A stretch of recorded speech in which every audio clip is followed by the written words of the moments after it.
las niñas y donde aprendemos a ser hombres y aprendemos a ser mujeres. Entonces, si los niños y las niñas, a partir de una política educativa, que es una política pública, responsabilidad del Ministerio de Educación, enseña o educa a niños y niñas en la igualdad, entonces pues ahí va a ir cambiando poco a poco esos valores del machismo, esos valores que promueven la discriminación, que promueven la violencia hacia las mujeres. Y lo mismo va a haber responsabilidades para el Ministerio de Hacienda, por ejemplo, para el Ministerio de Salud, para los gobiernos municipales, para el mismo ISDEMU, el Instituto Salvadoreño del Desarrollo de la Mujer. O sea, todos, el problema es que ahora todos decimos, no, si es que es como es cultural, como ahí está en la Constitución, pero nadie se hace cargo. Entonces, aquí va a definir no solo la política del Estado, sino que los roles, las funciones, las obligaciones y los sistemas de ir monitoreando la política pública para asegurar que la igualdad no solamente sea una declaración de principios que está consignada en la Constitución, sino que también sea una realidad en la práctica, es decir, que sea una realidad que la vivamos en lo cotidiano en nuestro país.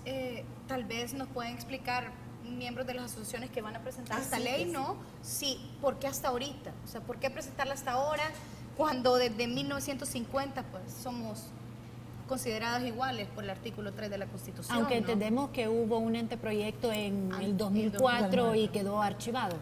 Sí, efectivamente, en este momento ha habido todo un proceso de lucha, ¿verdad? Y precisamente este año estamos celebrando 100 años de lucha de las mujeres a nivel mundial, ¿verdad? Desde los movimientos sufragistas.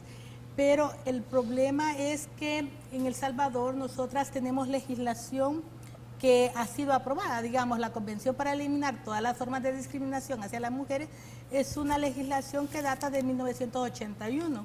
Hay veces yo digo que solo porque era un gobierno de facto en la época quizás lo aprobaron, si hubiera sido un gobierno quizás de derecho, posiblemente no. Claro, por eso de que a los gobiernos de facto quieren quedar bien con la comunidad internacional, lo estoy diciendo, ¿verdad? Pero entonces desde esa época había un compromiso del Estado salvadoreño de erradicar e eliminar la discriminación en El Salvador. Y no se ha hecho, a pesar de que es una ley, digamos, una ley vigente, una ley que puede ser aplicable, ¿verdad? Que los jueces y juezas podrían aplicar, no se está aplicando. Entonces, y no se ha tomado en cuenta en posteriores legislaciones para ir regulando la discriminación. En nuestro país no tenemos derecho antidiscriminatorio, digamos, ¿verdad? Entonces creemos que es importante y hemos avanzado, creo que hemos recorrido un camino que no ha sido fácil de que se valore, de que hay necesidad. Creo que todos estos años que hemos tenido las organizaciones de mujeres en El Salvador de lucha por reivindicar, por poner en la opinión pública que los temas, las cosas que afectan a las mujeres son cosas importantes en la sociedad, sí.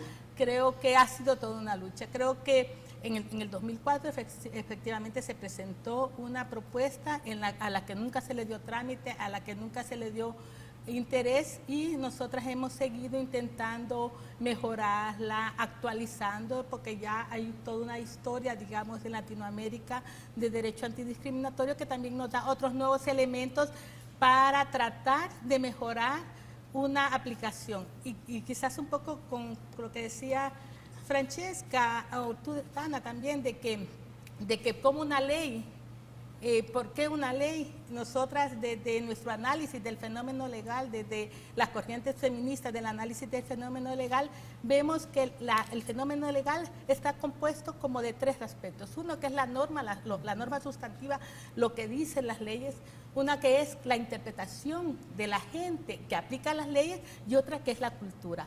Efectivamente, muchas de las cosas que discriminan en este momento a las mujeres, que lo vemos como cosa cultural, ha emanado de las normas, de normas que ya no están vigentes, pero queda como en el imaginario de la cultura. Como por ejemplo, ¿qué normas? Como por ejemplo el perdón presunto, que es como la norma que se quitó hace en el 98, digamos, donde cuando había una violación, si el violador le hacía promesa de matrimonio a la mujer violada, sí, operaba un perdón.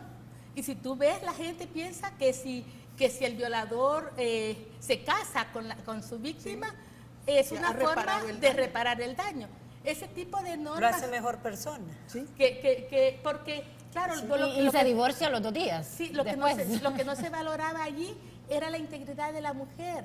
Lo que se estaba tratando de subsanar era como la moral, La de deshonra, la deshonra de la familia. Entonces, todo este tipo de cosas ha estado legisladas. América- El hecho que las mujeres no podían ser testigos en nada, todo eso estuvo legislado y regulado en este país.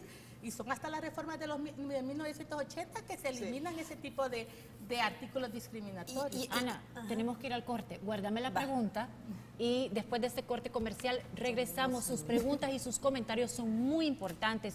Escríbanos a lorena@sinsupermiso.com, que más adelante vamos a trasladarle a nuestras invitadas todas sus inquietudes. Ya volvemos.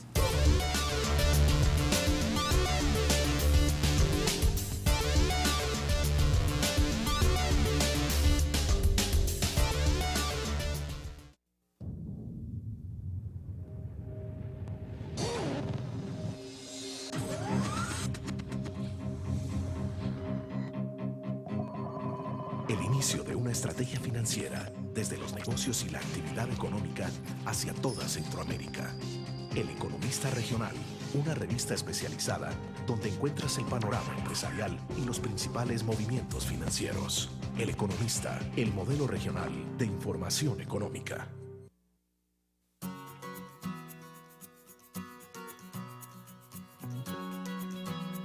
Si te gusta pasarla, buena onda. O si quieres hablar de fútbol. Si quieres información. O si quieres que hablemos entre nosotras. Por si quieres saber cómo pensamos los jóvenes. O simplemente te quieres divertir. Míranos, somos Canal 33. Lo veo, lo creo. Según el artículo 3 de nuestra Constitución, todas las personas son iguales ante la ley. Si todos somos iguales, ¿por qué son